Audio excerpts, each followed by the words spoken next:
할렐루야, 한마음교회 조성현 담임 목사의 주일 설교입니다. 많은 은혜 받으시기 바랍니다.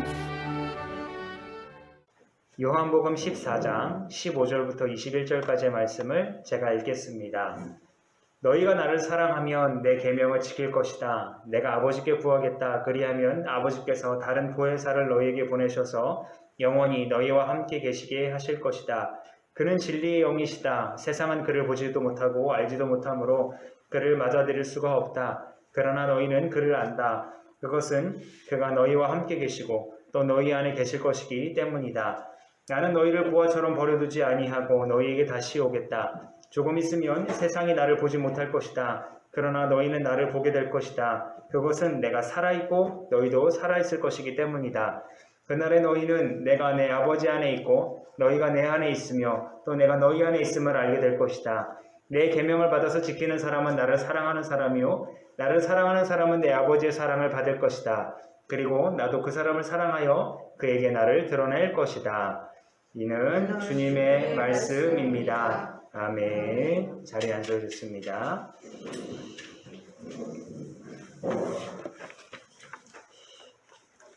여러분 잘 아시는 바와 같이 5월은 가정의 달입니다. 그리고 오늘은 부부의 주일이기도 합니다. 그런데 이런 시기와 잘 안 어울리게도 요즘 사람들 입에 가장 많이 오르내리는 드라마가 있는데요. 여러분 보시는 분들도 계시겠습니다만 부부의 세계라는 너무 좋아하는데요. 네. 이거 청소년 관람들 그렇죠. 네.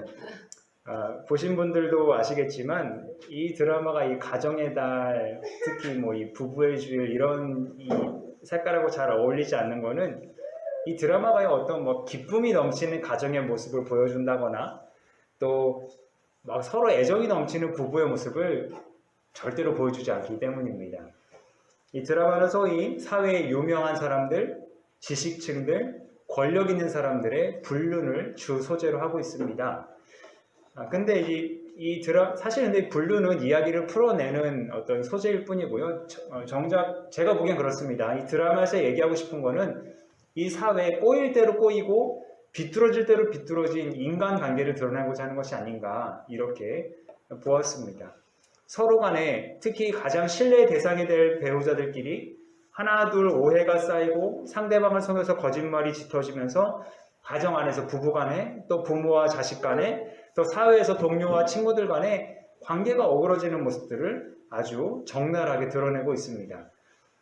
뭐 제가 이렇게 말씀드리면 제가 꼭 본방사수하는 것 같은데요. 기사로 본 겁니다.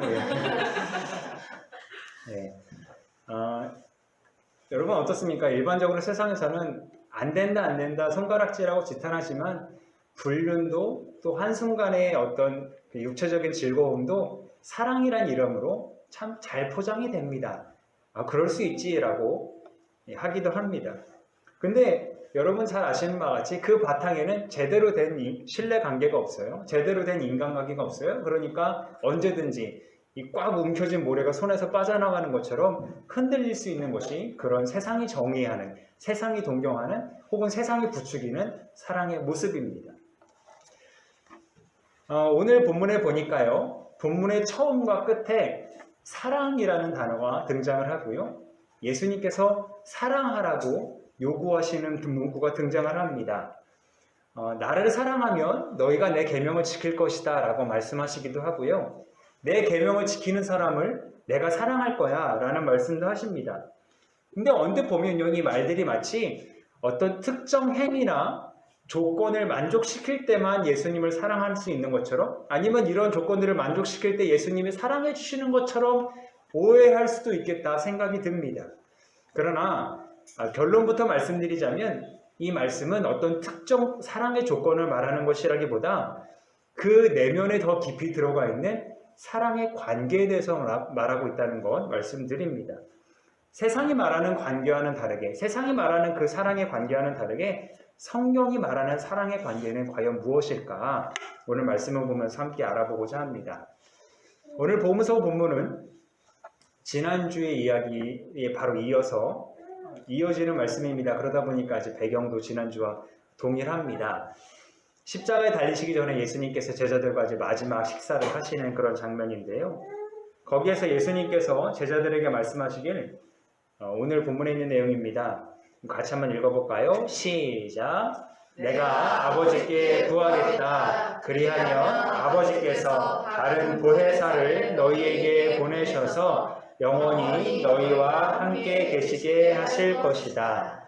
아멘. 다른 보혜사를 구하시겠대요. 자, 다른 보혜사라는 말은 여러분 어떻게 이해할 수 있을까요? 일단은 보혜사라는 의미를 살펴보면 돕는 분이라는 의미가 있고요. 변호하는 분이라는 의미가 있습니다. 또 그 밖에도 여러 가지 의미가 있습니다. 뭐 위로하는 분이라는 의미도 있고요. 근데 저는 오늘 이 돕는 분이라는 의미에 초점을 맞춰서 좀 풀어가 보고자 하는데요. 그런데 분명 말씀에서 예수님께서 다른 보혜사라고 하셨거든요.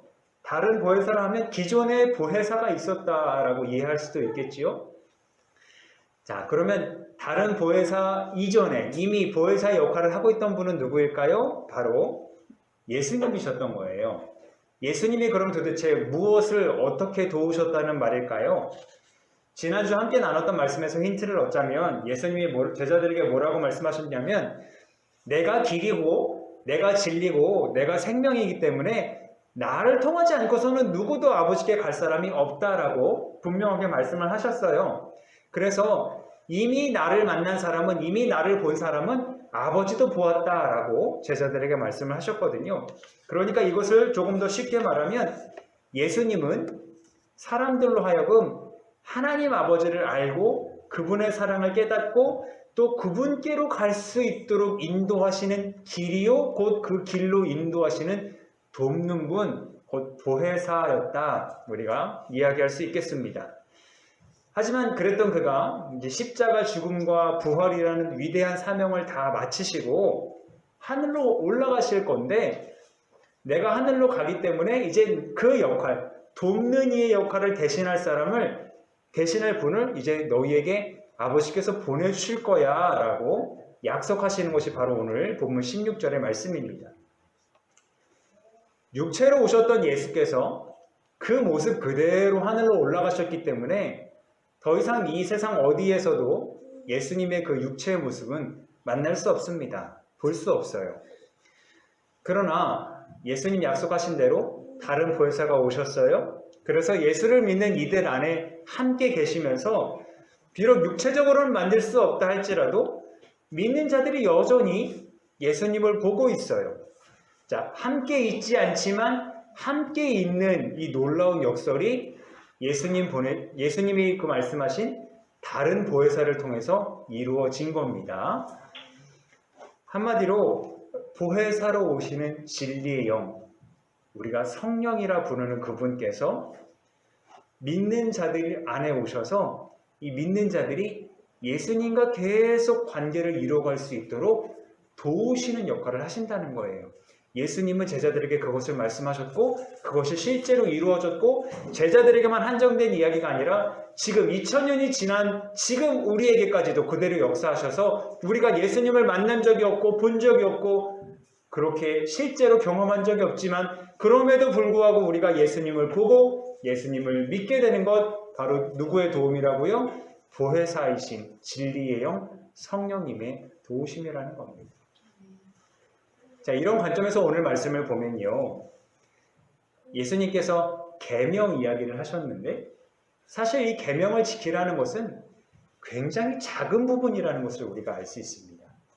여러분 성경을 다시 한번 보실까요? 복음서 말씀 성경 한번 보시죠.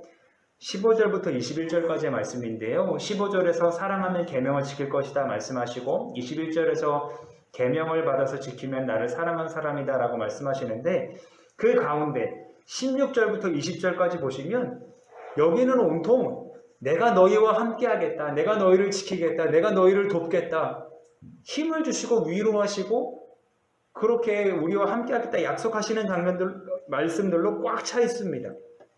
그러니까 오히려 너희가 계명을 지켜라 라는 말씀보다 내가 너희와 항상 함께 있을게 하는 그 주님의 간절함이 더 느껴지는 것이 바로 오늘의 본문입니다. 우리의 노력과 우리의 가진 것으로 어떻게 감히 우리의 그 사랑의 표현을 가지고 주님께서 우리에게 베푸시는 사랑과 대등하다 말할 수 있겠습니까? 어떻게 위대하신 하나님의 사랑과 견줄 수 있겠습니까? 그러니까 삼위일체 하나님께서는 괜찮다. 내가 너희와 함께 있을 거야. 너희가 그것을 지켜낼 수 있도록 보혜사 성령님을 보내서 너희가 그것을 이뤄낼 수 있도록 도와줄 거야. 삼위일체 하나님은 우리에게 그렇게 약속을 하시는 겁니다. 세상은 험하고 우리는 연약합니다.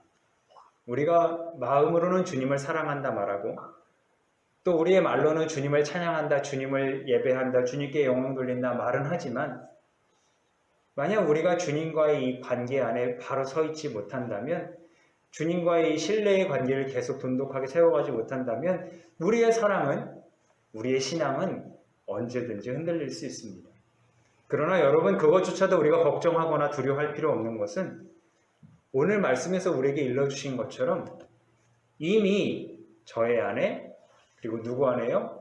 여러분 안에 거하시는 성령께서 여러분의 믿음을 지키고 계시기 때문입니다. 성령께서 우리를 돕고 계세요. 우리가 주님을 더 사랑할 수 있도록 우리의 마음을 붙잡아 주십니다.